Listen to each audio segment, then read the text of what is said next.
So welcome to Tree of Life Connection, where we talk about how to connect your life to actually a healthier lifestyle. Today, we're going to be talking about exercise. The last time we were together, when we met with Emilyn and Mark, we actually talked about nutrition. So we're hoping that you actually adopted some of those nutritional principles that we talked about last time. Today, we're talking about exercise, and I just want to make a disclaimer to let you know that the information that we will be sharing with you today is strictly educational. You should always check with your doctor before you start any type of routine. So it's important to us that you gain this information for education, and then if you decide that you want to apply it, that you do check with your doctor. So let me just start out with a verse from the Bible, and it's from Genesis 2:15. It talks about, in the beginning, God intended for us to exercise. So it says, the Lord God took the man and put him in the garden to tend and to keep it. So when he tended it and kept it, it was part of his exercise. Again, I want to introduce you to Emilyn Mark. She will be talking about exercise. And then at the end, we will have a question and an answer section. Thank you for joining us today. Welcome, Emilyn. Thank you, Jennifer. Thank you for having me. So as Jennifer said, we are going to be talking about exercise. As we continue to explore the 8 natural laws of health, one of these natural laws is exercise.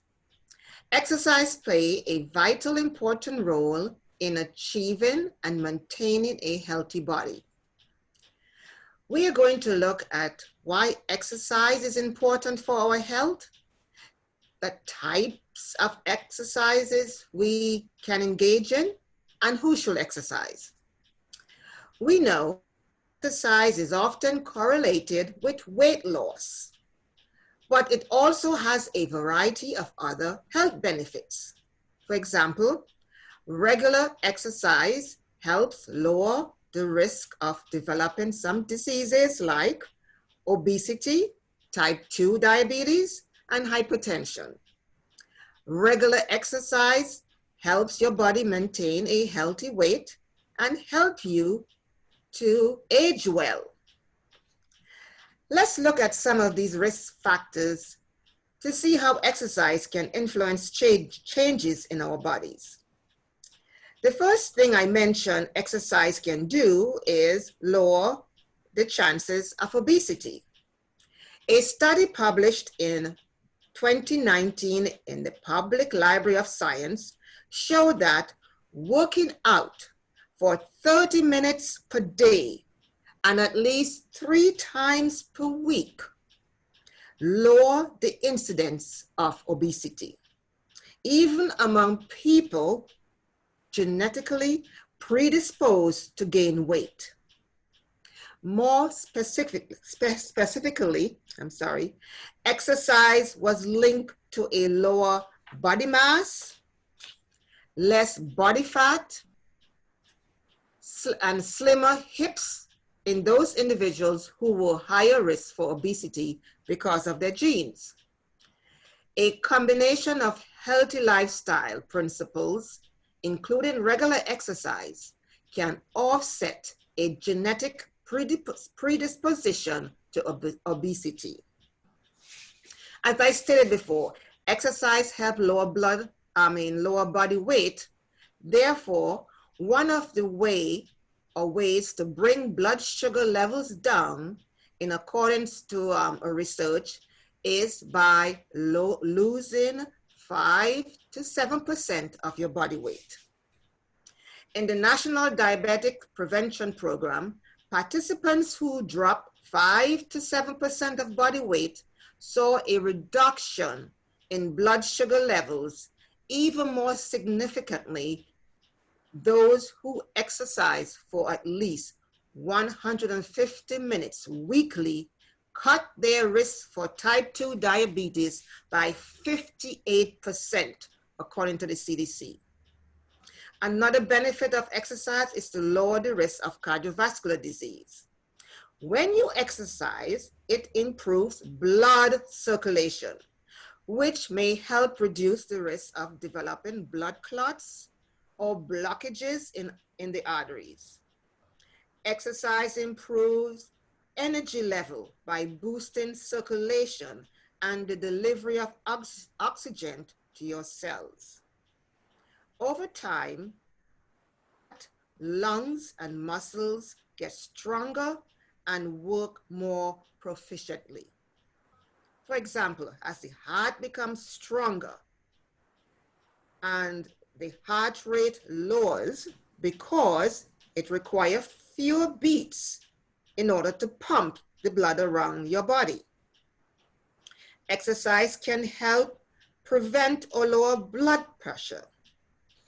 Engaging in regular exercise keeps the endothelial cells and the blood vessels healthy by increasing the body's natural ability to produce nitric oxide.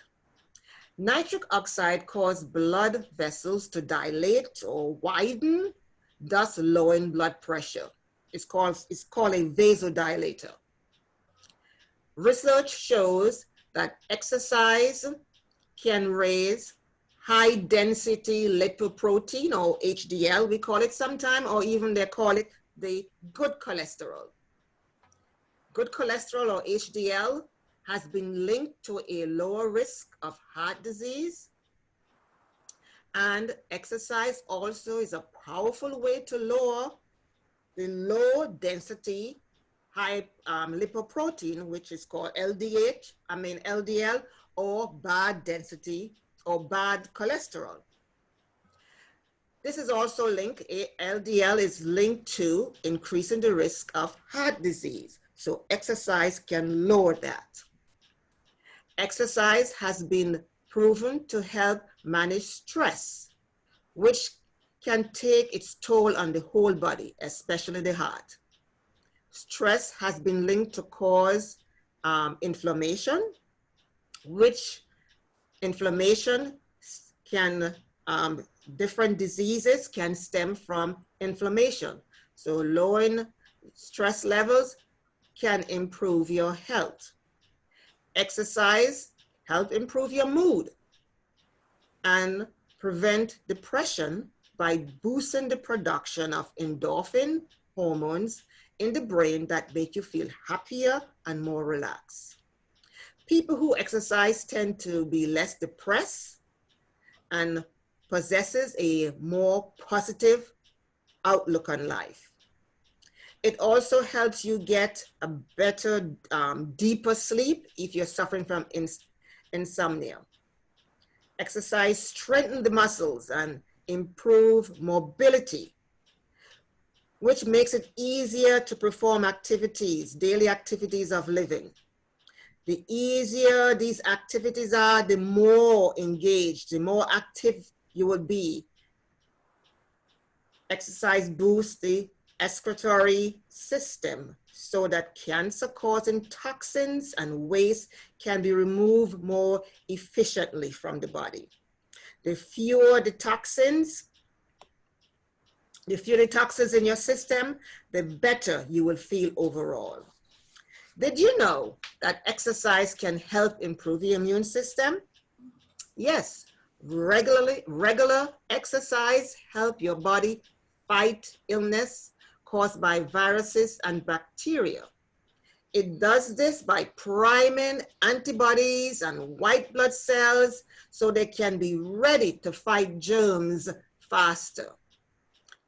Exercise improves your circulation, so it helps the blood to get around your body more efficiently. So your immune system, germ fighters like the white blood cells, get where they need to go faster and attack the invader as that is trying to harm your body.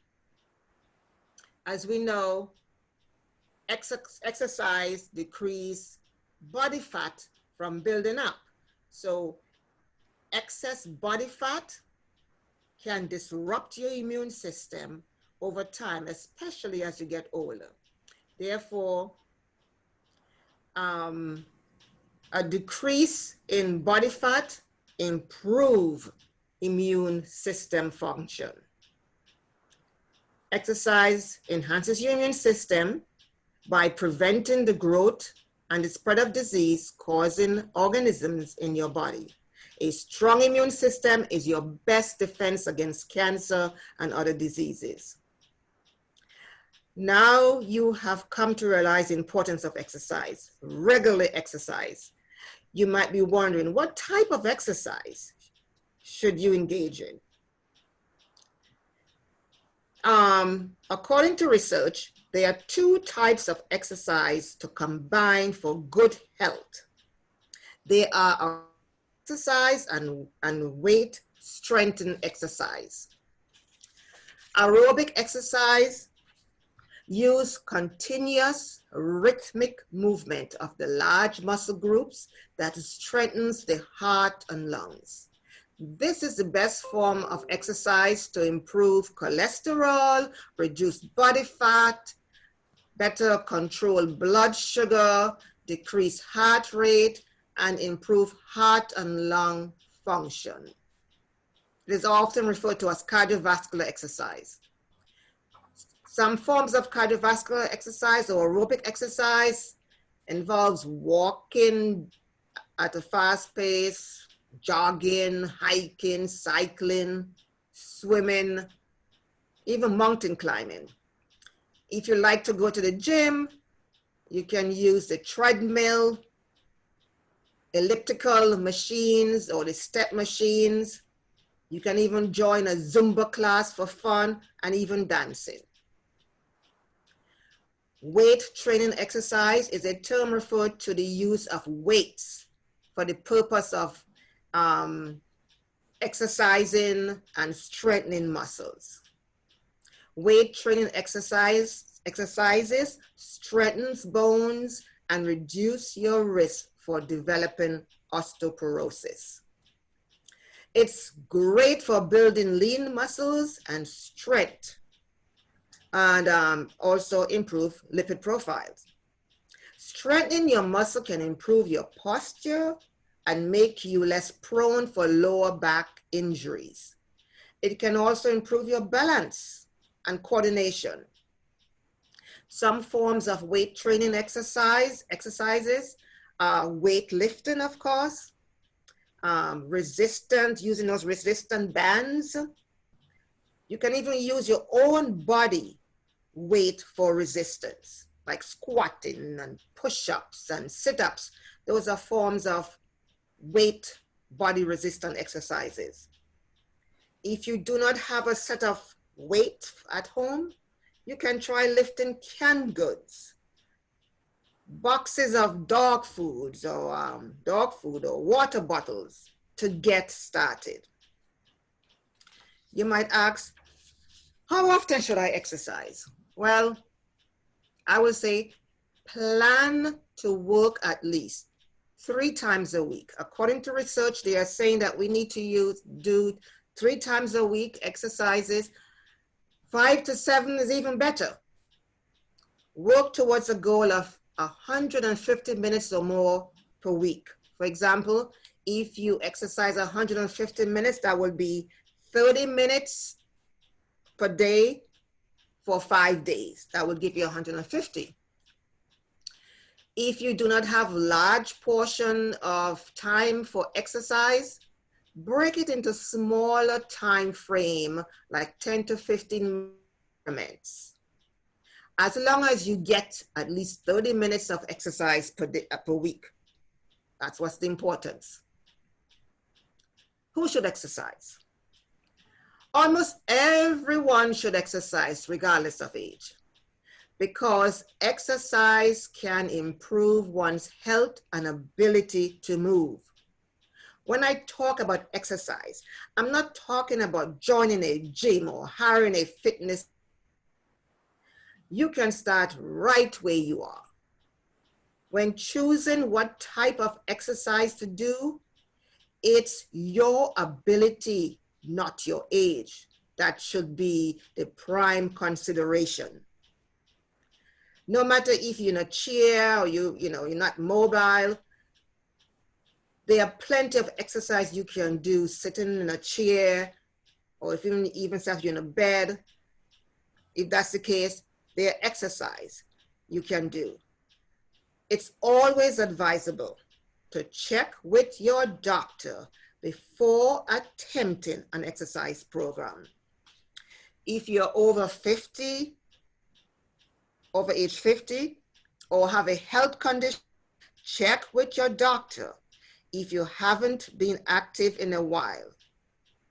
Ask your doctor what type of exercise is good for you to start with and what should you avoid. Start slow and gradually increase the pace and intensity of your exercise routine. Try to reach your target heart rate when exercising. You might ask, what's your target heart rate? Your target heart rate is usually the heart rate that if you take the heart rate, check your heart rate when you first get up in the morning before getting out of bed.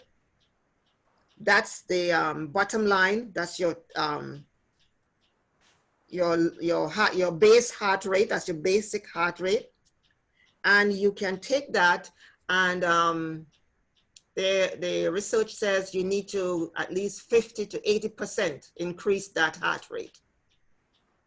An easy way to do it is when you're exercising, you need to breathe, heavily. You need to be breathing heavily, but you must be able to hold a conversation. If you are exercising and you cannot converse, you cannot talk, then you are exercising too hard, too much. You need to slow down because everything must be done in moderation. You cannot overstress the body exercising because it's just going to be harmful. And we are trying to create good health. So when you exercise, be able to converse, and that can give you an idea, a baseline of where if you're exercising effectively. There is a calculation, mathematical calculation that you can do to determine your heart rate. But I'm not gonna go into that right now. I guess you can go online and look that up too. But can I converse? Can I talk when I'm exercising? We were created to be active. So finding creative ways to stay active is important. You can stay active, by gardening. Some people love gardening. Do fun things that you love to do. Some people like gardening. Gardening is a good way to exercise. As Jennifer read earlier, that was the first form of exercise that God gave in the Garden of Eden, was Adam and Eve to tend the garden. So gardening is a good form of exercise. Sometimes you have to dig and use a rake and all of that. Those are good forms of strengthening muscles exercise. Taking steps, taking the steps instead of using an elevator can increase your activity, can increase your exercise routine. Parking your car and walk, like if you have to go to the grocery, instead of parking your car close to the grocery door, you park at a distance and walk towards the grocery store. While watching TV, practice standing up and moving around during commercials. All forms of increasing your activity, moving, that is what's so important. We were made to move. As you notice, you have joints, your elbows, you have joints, your knees, you have joints. It's just like a door. If you don't open and close your door often enough, the hinges get rusty and stiff and cannot move. You have to kind of force that door open when you have to open that door eventually. It's the same with our body. If we do not exercise, we become stiff and not able to move. And, as the older we get, it's going to be even harder. In closing, remember, your body was made to move. So respect staying active because it's a necessity. Wow. So, Emilyn, you have given us some vital information regarding exercise and how it helps with our blood circulation and with our preventing blood clots even. I found that very interesting, helping to reduce our stress levels. You also talked about even our blood pressure and our blood sugar, how exercising can actually help with monitoring it and maintaining that at a very normal level.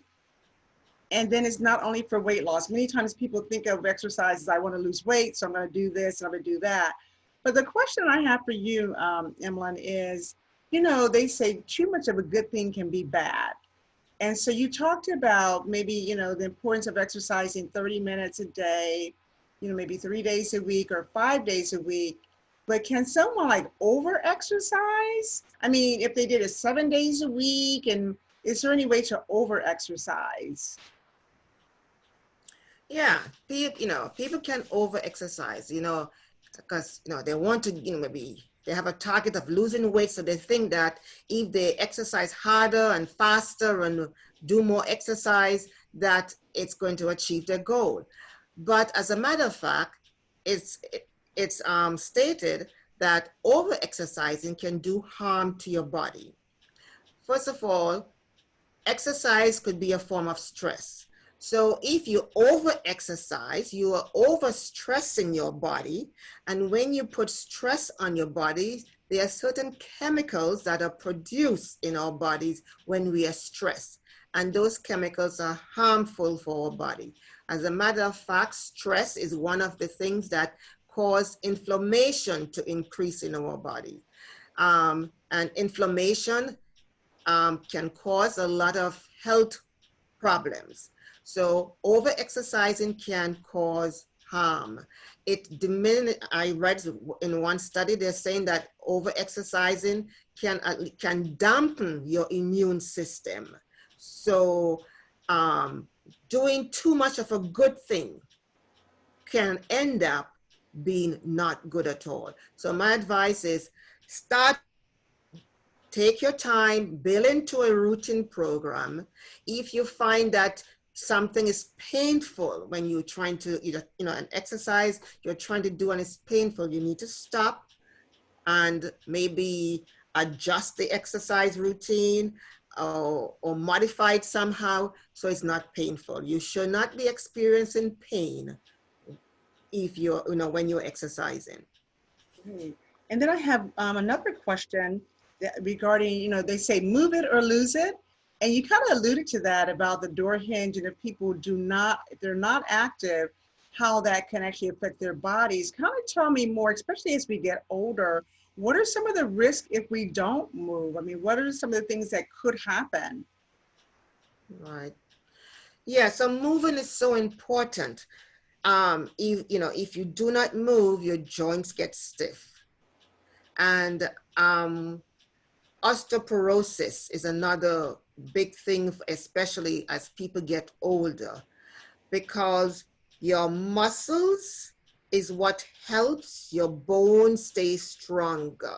You need your muscles, strong muscles, to maintain, because we have a skeleton. We have a bony frame, that's the skeleton, and on that is added on our muscles and tendons and all of that to help us move. So when we do not exercise or do not move these extremities, they get stiff and they start wasting away, because if you don't exercise your muscles, it will waste. It's like a wasting away. And therefore, you will not eventually to, stand, to even bear your own weight, to move, and you will have a lot of limit. Osteoporosis, which is weakened bones, can start forming. And if you do not exercise, these are some of the things that they say can start happening. So, I've heard of people falling as they get older, their legs get weak. I don't know if that has any correlation to, whether or not they're exercising or not, but I would think that would also be another reason to keep our muscles strong, doing those strengthening exercises that you talked about. When I hear you talking about exercise, I think what comes to my mind is that we actually exercise for cardiovascular reasons, for the muscles to be stronger, for endurance, and also for flexibility. And then really, like you mentioned, for body composition, really keeping our body in check. Not necessarily that we're losing weight, but we're keeping our body within the right conditioning, if you will, that it should be because of the exercise.